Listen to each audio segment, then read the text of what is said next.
temporal lobe. So if you can remember, the temporal lobe is located immediately below the frontal lobe. This is the frontal lobe.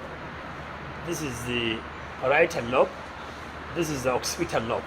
So the temporal lobe is situated immediately below the frontal lobe and anterior to the parietal and occipital lobe. So it is just lying below the frontal lobe, anterior and inferior to the parietal lobe, and then anterior to the occipital lobe.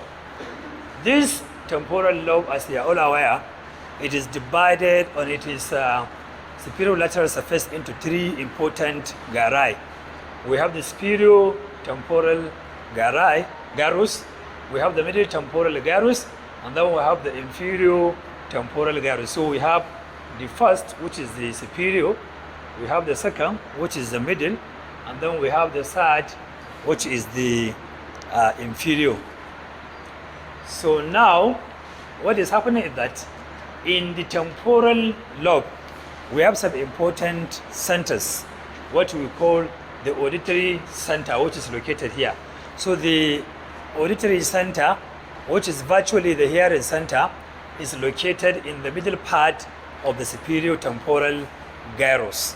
So if you divide the superior temporal gyrus into three parts, you have the anterior 1/3, middle 1/3, and posterior 1/3. So the auditory center is located in the middle 1/3 of the superior temporal gyrus. Similarly, we also have another center, what we call Wernicke's center. So we have two important centers lying down on the superior lateral surface of the temporal lobe. The auditory center, you all know that is responsible for hearing. So whatever you hear in our environment is as a result of your intact auditory center.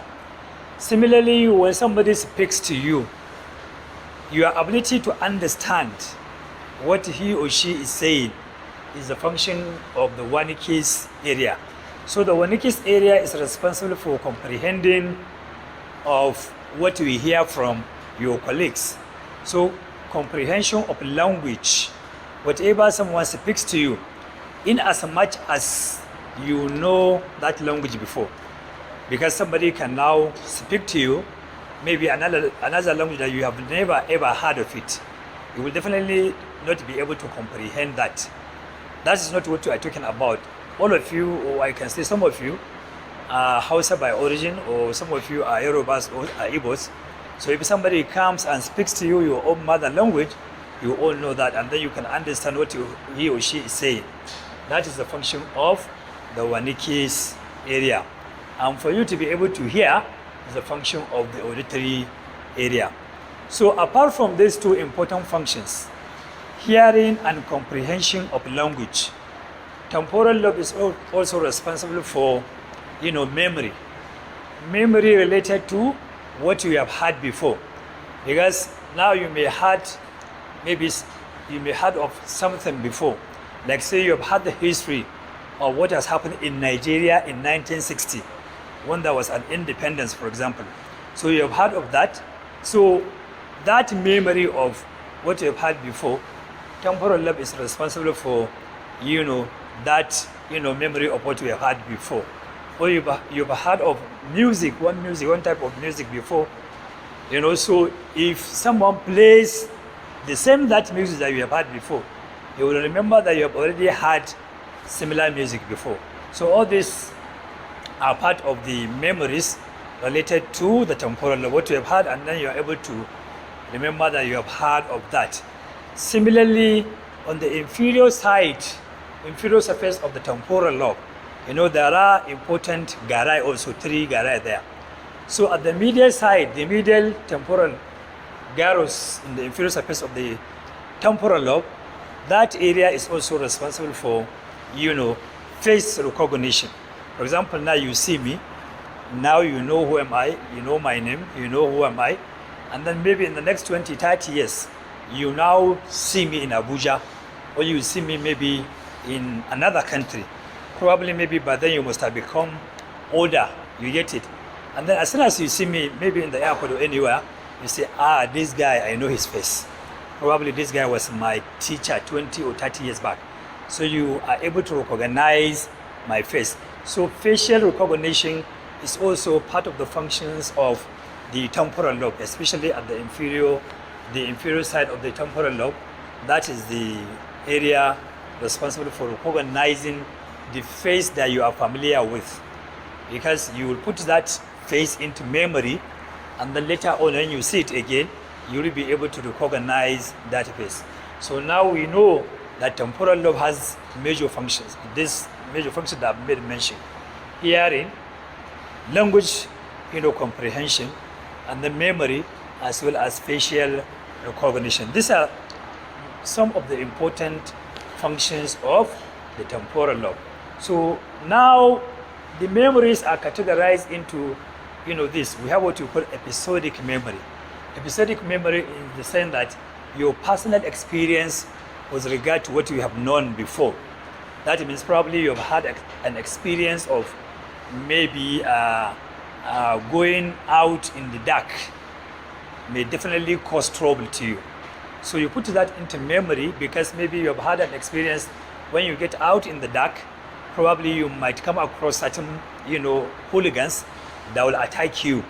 And so you put that into memory that you no longer like to go out in the dark.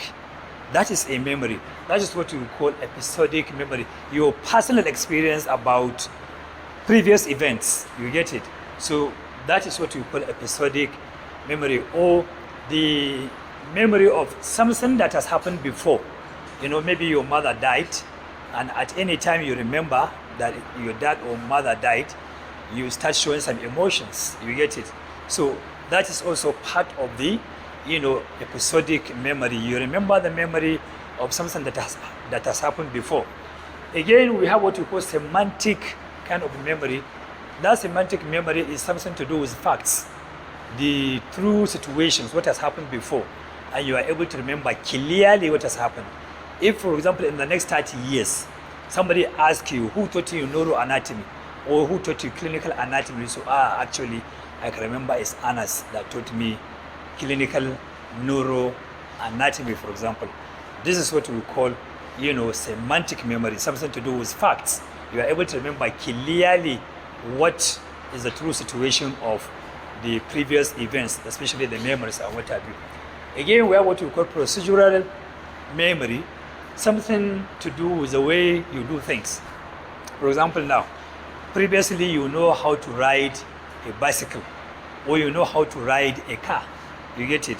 So in the next 30 years to come, even if you don't ride a car, you should be able to recall how you kickstart, the car, how you match your leg on the accelerator, how you match your leg on the brake, and so on and so forth. These are something to do with procedure, how you do things. Or for example, if you are asked how you prepare meal, how you do tuwon shinkafa or tuwon masara. So in the next 20, 30 years, even if you don't do that, you are out of the country.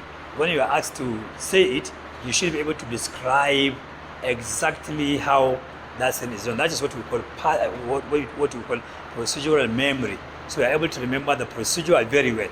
So these are the kind of memories that are being stored in the temporal lobe. So remember, once you have problem with this temporal lobe, all these kind of functions of the temporal lobe are going to be lost. So what are the causes of the lesions of the temporal lobe? Just like any other lobe that I discussed before, like tumor, what you mean by cancer of, the brain, or trauma of the brain, maybe accident. Somebody has a motor accident or domestic accident, or due to fight, somebody used knife to prick, the lateral side of the head, going into the temporal lobe. That may definitely damage the part of the temporal. Similarly, when somebody has some degenerative diseases, degenerative diseases can make the neurons around the temporal lobe to degenerate and stop functioning. Again, you can also have the stroke. I'm sure you are aware of what is stroke. And stroke is as a result of these metabolic diseases, hypertension and probably diabetic mellitus. And so by the time you have such, you are obviously going to have, such a kind of problem with the temporal lobe. And so now we've seen the causes of the lesion of the temporal lobe. And so what are the features? Part of the features that one can see in the lesions of the temporal lobe is what we call Globulus syndrome.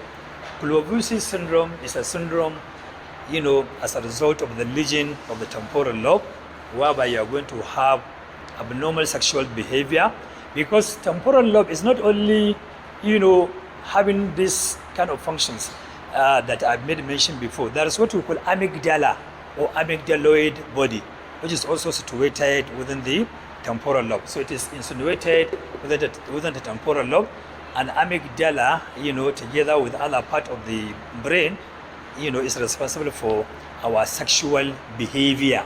So once you have problem with the temporal lobe, sexual behavior is going to be affected. So in the Globulus syndrome, somebody is going to have abnormal sexual behavior.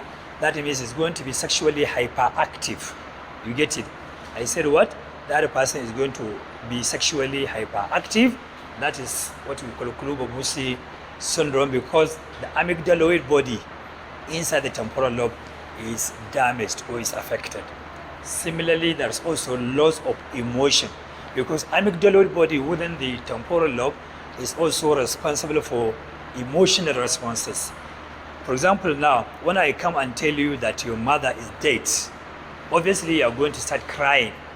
Or when I tell you I'm going to give you $1 million, obviously you are going to be hyper elated, excited, and very much happy.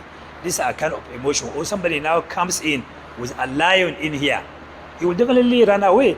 Or you see an armed robber coming into this class with guns, he will definitely not stay in the class. So these are all the functions of the amygdaloid body to show emotional responses. But once somebody has a lesion of this temporal lobe, these emotional responses are going to be lost. For example, now lion can come inside here. Somebody with this Globulus syndrome or this temporal lobe problem will never bother at all. Or maybe a hyena can come here. The person will never show any emotion, he will stay, because he doesn't know what is the implication of staying. Or he will see somebody who's well armed with a gun pointing at him, he will never bother, because completely the fear is no longer there. It's no longer afraid. So there is loss of these emotional responses as a result of this leading to the amygdaloid body. Similarly, that's what we call visual agnosia, whereby somebody is going to have problem with understanding what he or she sees. For example, you see me, you are not able to recognize me, or you see a book that you have read before, maybe this is textbook of anatomy, and then I give it to you and ask you, which kind of book is this one? So you don't know, even though it is written clearly on the book, but you cannot remember, or you cannot understand, what you have seen, or the book you have seen, or whatever, or what I have written on the board. And I ask you, you say you are not, sure, or you are not aware of what you have seen. That is what we call visual agnosia. Similarly, as I told you before, there is what we call inability to recognize somebody's face, what we call prosopagnosia. That means you see a person that you have known before, like your father or your mother. You know how you know him, but once you have that disease or that problem, when you are asked, who is this? It's your dad, but you say, I don't know him. You cannot remember him. That's what we call prosopagnosia. You've forgotten a formerly recognized face. Similarly, that's what we call partial or complete, deafness, because of this involvement of the auditory center, hearing center. So one is going to have partial loss of hearing. If you can remember, on the other cerebral hemisphere, we also have auditory area there. Are you clear? So if one is affected, the other one is intact, then you are going to have partial deafness. But if the two are involved, the two auditory centers are involved, then you are going to have a complete deafness. Are you clear? Similarly, there may be going to be loss of memory. whatever kind of memory, especially the long-term memory of anything, because temporal lobe is also responsible for storing long events, something that has happened in the last 10-20 years. If I ask you now what has happened in the last 10 years, probably some of you will be able to tell me. So, but the short-term memory is the responsibility of the frontal lobe, but long-term memory is the function of the temporal lobe.